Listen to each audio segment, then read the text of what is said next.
What's poppin', T Squad? It's your girl Keisha, and I'm here with a brand new Spill the Tea video. It's been a minute, but I'm back like crack. Let's get into the tea that has been spilled over the last few weeks.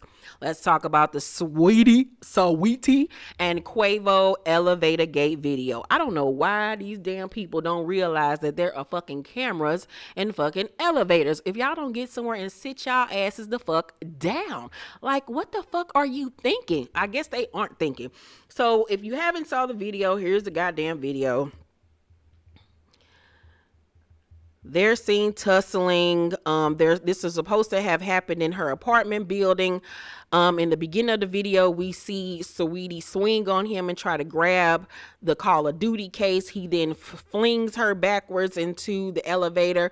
I'm guessing she must have twisted her ankle or something. That's why she was sitting on the floor in pain. And then we finally see her at the end of the video get up, and she's limping out of the elevator. We see this man sitting right there. He looking like, what the fuck is going on? I ain't getting on this elevator. Nope, not me today. And it's sad that we see men not even try to help. We can't hear the audio, so I'm not gonna sit up here and say he didn't say, are you okay or anything. We don't know. But if you see somebody in a position like this, help. But it's just sad and unfortunate. You know, when we young, we think this shit like this is okay and acceptable, and it's not. Keep your hands to yourself, whether you are male or female. It is not okay for you to be hitting on nobody. And I know a lot of girls think that, oh, I can hit you, you just better not hit me back. No, bitch, that ain't how life works. Keep your motherfucking hands to yourself. Now, we don't know what led up to this, what happened after this, but based off what we saw that he was trying to leave, and it seems like she was trying to stop him from maybe not leaving or taking that Call of Duty case. I don't know, but we do see her swing on him, and then he flings her backwards when she tries to take the case. She need to keep her hands to her motherfucking self, because if he would have knocked her ass out, what the hell could she have said? Keep your hands to yourselves, young ladies. That is not acceptable. It is not okay. Because let me tell you, when you hoes try to hit my son, I'm beating your motherfucking ass. If for any young boys that watch my videos, if some little girl try to hit you, just walk the fuck away. Walk the fuck away. I know it may be hard to restrain yourself, but walk the fuck away and leave that hoe alone. And for any young ladies out there, if some boy is pushing you, yanking you, yoking you up, grabbing you by the throat, pushing you, that is abuse. Leave that crazy ass nigga alone. That is not love. That is not how relationships are supposed to be. That shit is toxic. It can lead to other things, for, you know, y'all to be putting your hands on each other. Like, the shit is just not cute. It's not okay. They have since broken up. This was something that happened, they said, a year ago, that they had gotten past, but, you know, other things was going on. He was cheating on her and all types of shit. But just keep your motherfucking hands to yourself. Please keep your hands to yourself. So Halle Berry's monthly child support payments cut in half to $8,000 after she called it extortion. So Halle Berry received a win in court concerning child support payments for her daughter Nala, who is 13, that she shares with her ex Gabrielle Aubrey. According to reports, the X-Men actress will now only have to pay $8,000 a month. She was reportedly paying $16,000 a month after a 24 court order. Halle Berry will have to pay Gabrielle Aubrey a one-time payment of $85,000 for retroactive support, as well as $5,000 for his legal fees. See, this is why I'm so happy I can't have no more motherfucking kids. And this is why I don't even know if I'll even want to be married to a nigga, because I wish a nigga would. I wish you fucking would try to come after my money and everything that I fucking worked hard for because you a failing ass fucking model with your beautiful ass. That's what you get for dating these beautiful ass men and shit. Them motherfuckers is all about self. She should have known he was gonna come after her motherfucking money. Now she got to pay this nigga. What the fuck I gotta pay you for? And I take care of my daughter. Why the fuck am I giving your grown ass motherfucking money? But let me tell you something. We are living in a new day and time, but these niggas don't give a fuck. They want child support. They want alimony, bitch. These niggas want to be saved.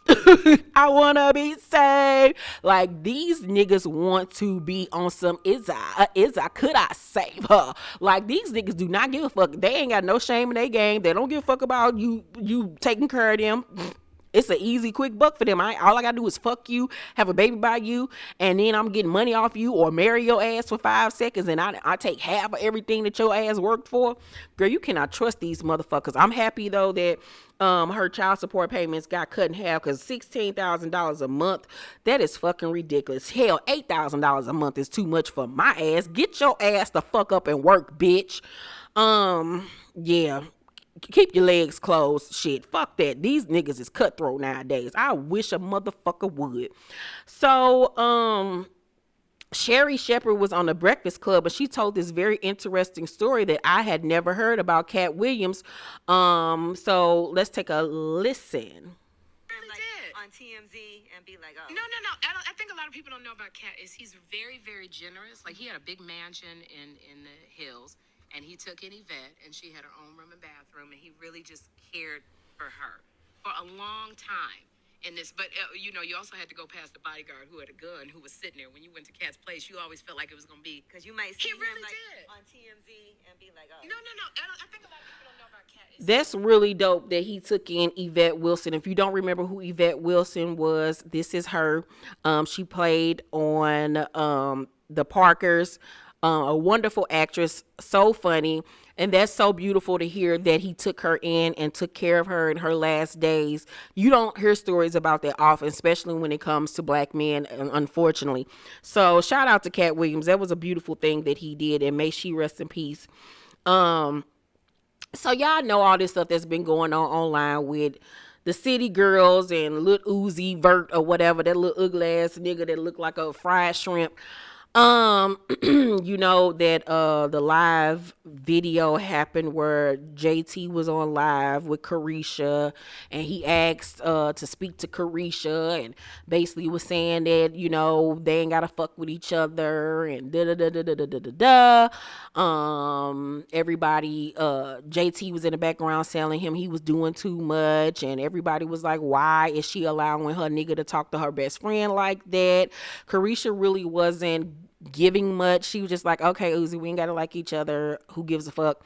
Then her baby daddy 808 Southside took to the internet and threatened Lil Uzi Vert to whoop his ass, to don't fuck with his bitch, stay over there with his bitch, da da da da da. It's just so ghetto, these kids. Lil Uzi Vert then came out with a tweet saying that they were just playing, that he would never disrespect Carisha, that's his lady's best friend. And then JT took to social media to give her side of the story, after everybody was coming for her for not saying nothing to him. He also in the live was telling her, to shut up, because if he told her to kiss him in the mouth right now, she would. It was just so degrading and embarrassing. But this is what JT had to say. After y'all, that little clip that's going around, we talked about clothes. Me and her laughed. He called her twin. He said he loved her at the end. Nobody got that part, but everybody want to run with this part with him trying to say his part. But he's so lit. He's so turned. Uzi's so extra. I know y'all don't understand him, so I'm trying to get the phone from him before y'all try to do what y'all did. After y'all, that little clip that's going around, we talked about clothes. I make him out of a bad person. Trying to say I'm pussy. Nothing pussy about me. And the way I talk ain't for live. The way I talk to my nigga when I'm putting him in his place is not for live. I wasn't for the disrespect of him on live to make y'all feel like nobody. I wasn't for to snatch my phone so y'all could say we was tussling. Because then y'all was going to have that OJT and Uzi on live fighting over the phone because he did. No. I'll never do that. Things are a little slow here. I make him out of a bad person. Okay. She was right at the end of the video. He was like, Carisha, I love you. Let me talk to Summer. They was laughing and joking.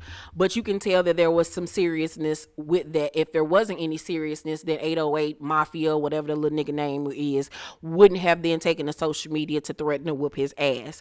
I also do agree with JT about I wasn't about to, check him on live because then that would have added to the drama. People would have been saying, if I grabbed the phone that we in an abusive relationship. I get that. You do have to be very mindful of things you do and how you react to things when you are a celebrity. But I need for these kids to just stop having conversations on live for the world to see. Like, what is the point of that? Like, why are you involving us in your business? And my thing with JT is she always is saying, stay out my business. You little hoes is jealous of me, this, and that, and the third. But then she puts her business on social media every fucking 5 minutes. Make it make sense, young lady. Make it make motherfucking sense. I know people are very concerned that, the City Girls is going to break up. My bestie is so invested in this. She keep on sending me videos like they only fuck with each other when it comes to work and this, that, and the third. I don't think they're going to break up at any point. I think this is just something that, all young girls have gone through in the past where you with somebody that you love and he don't like your best friend and your best friend don't like him and you're stuck in the motherfucking middle. This is just shit that girls go through. I think they're going to pull through this. I think that JT needs to get some self-esteem about herself. Because ain't no way in hell I'm gonna let some little nigga that look like that talk to me no any kind of way and embarrass me.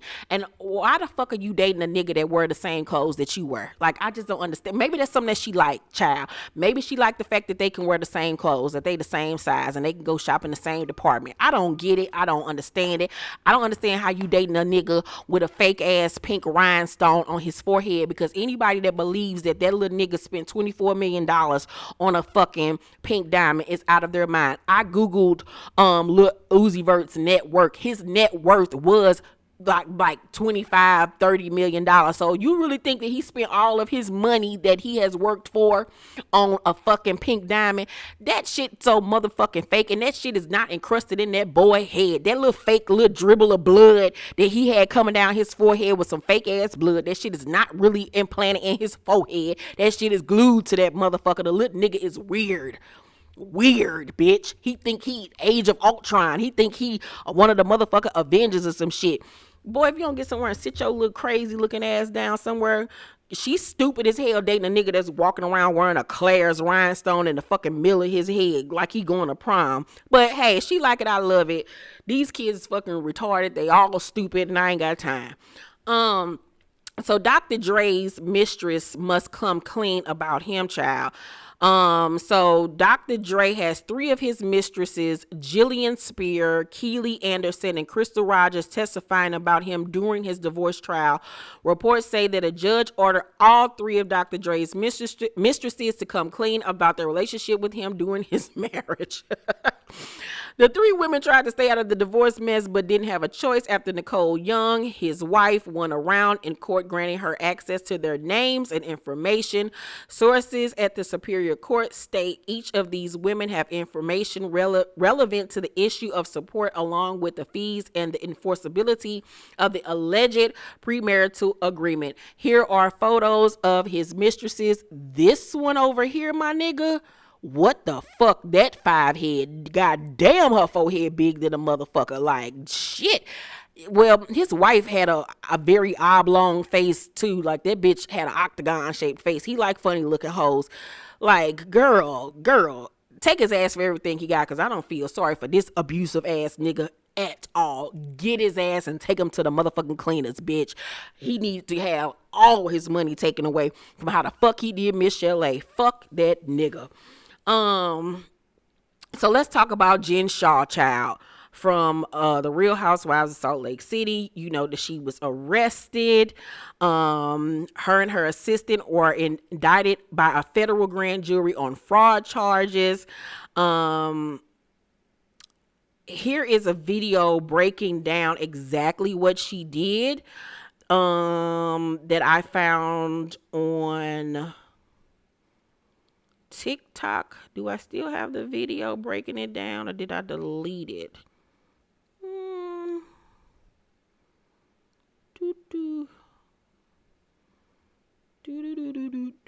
I think I might have deleted it.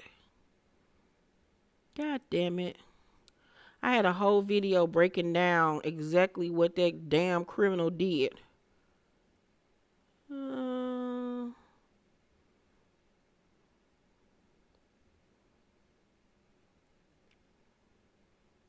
nope, that ain't it. That ain't it. That ain't it. That ain't it. Okay, I guess I don't have the video anymore. Um, but back to the tea. So this is what they're saying how everything went down. So this I got this information from Real Housewives franchise. Somebody gave the deets on what happened. So the person said, okay, so I just got the details from blank. The full cast were leaving for Vail today. When blank and agents got to Jen's house, she had already left. There were families staying there, and agents went through the house. 2 doors were locked, so they had to call her husband because they thought she might be hiding in there at first. After that, they tracked down the van and pulled it over. Jen wasn't in there. The cast and producer said she got a call and had her aunt come pick her up from where they pulled over. She lied to everyone and said her husband was in a hospital. It was her husband who called her to let her know she was getting arrested, so her aunt met the van and picked her up. By the time Blank got to the van, Jen was gone. The film crew filmed Blank and 2 other agents walking up to van, searching the van and talking to producers. They have a ping in Jen's phone, so they got a hold of her in the car with her aunt and arrested Jen on the side of the road. She's being very calm, Blank said, but she is lying through her teeth. Lisa, Whitney, and Heather were in the van. So this is how everything is going to supposedly go down on the show.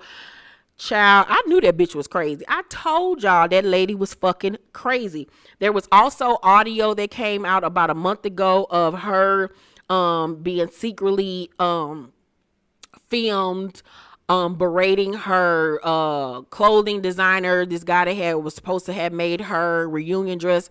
She was like totally like disrespecting this man, threatening him. Like, that woman is sick in the head. She's crazy. We also found out that, she was renting that chalet she was living in season 1. Her husband only makes $450,000 a year, so ain't no way in hell they were able to afford that goddamn high ass house and this lavish ass lifestyle that she was portraying herself to have. So obviously that her ass was over there motherfucking wheeling and dealing and stealing. I wonder though, did her husband know? He has not made a statement about this or anything. There was also this video of Jen online, basically, what's the word that I'm looking for? There was a video of Jen telling some story about some shit that happened to her and her relating it to George Floyd. Here's the fucking audio, child. That is having your fucking knee on my goddamn neck, and then you sit there and tell me, don't talk? You can't say shit? When I called my husband, I was in tears. Like, I could barely breathe because I couldn't believe that I was being treated like that in 2020 when I'm a good person and I didn't do shit. And I just thought, I didn't think that people were that evil and that mean that would do that. Is having your fucking knee on my goddamn neck. Like, how you gonna compare some bullshit on a reality show to George Floyd being murdered?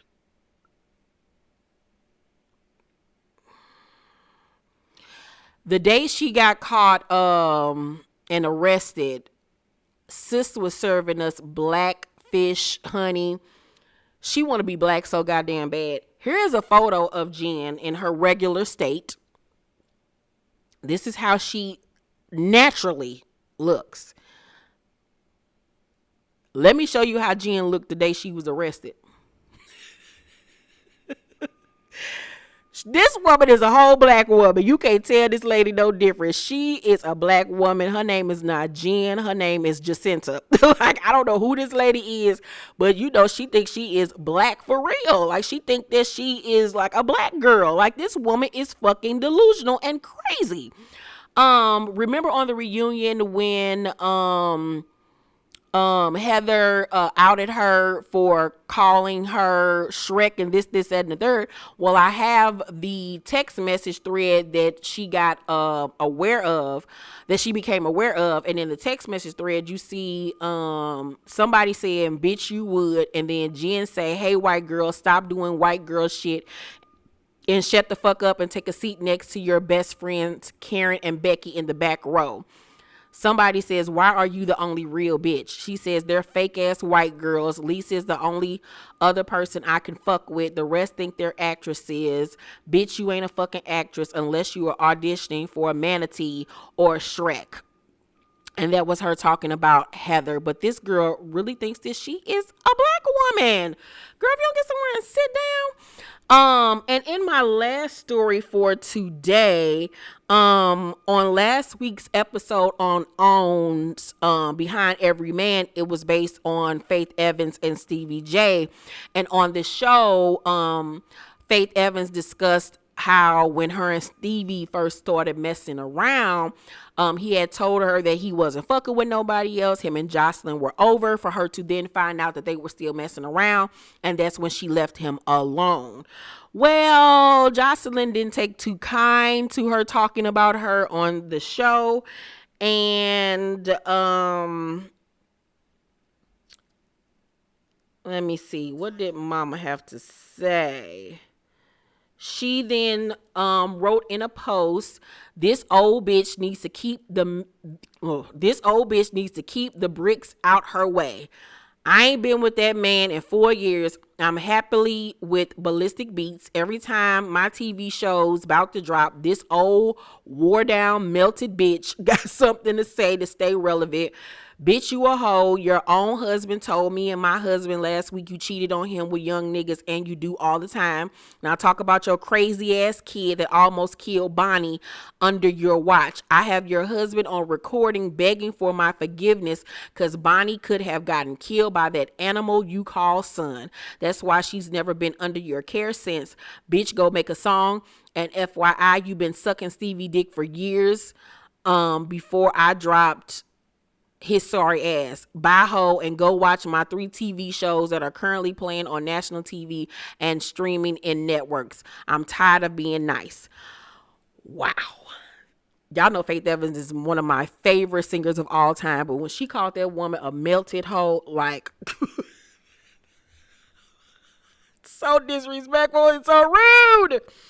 Now the son that she's talking about, Faith Evans has an autistic son.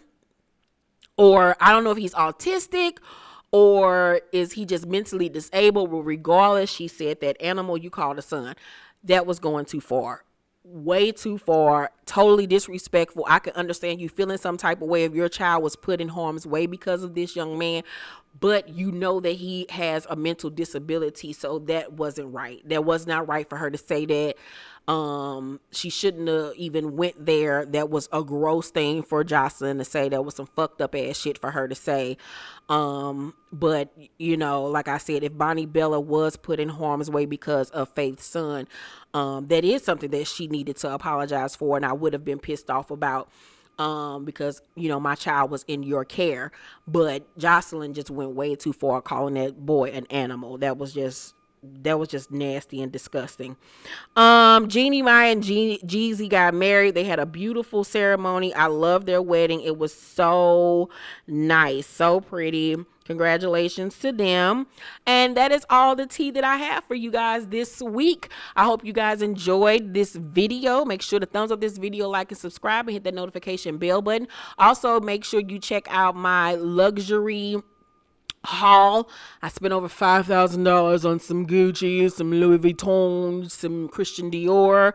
I also have redecorating my living room, dining room video up, and I have a Shein and Fashion Nova try on video as well that you guys should check out. I'm trying to give you other content outside of TV reviews.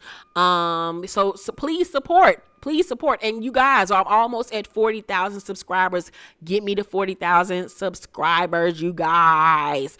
I really want to do something special for you guys. Once I hit 40,000, I got something really dope planned, but y'all got to get me there. Tell your family and friends to subscribe to my channel. And once we get there, somebody's going to be getting themselves a designer handbag. So get me to 40,000 subscribers ASAP, and one lucky winner will be getting themselves a designer bag. Love you guys so much. See you on the next one. Bye.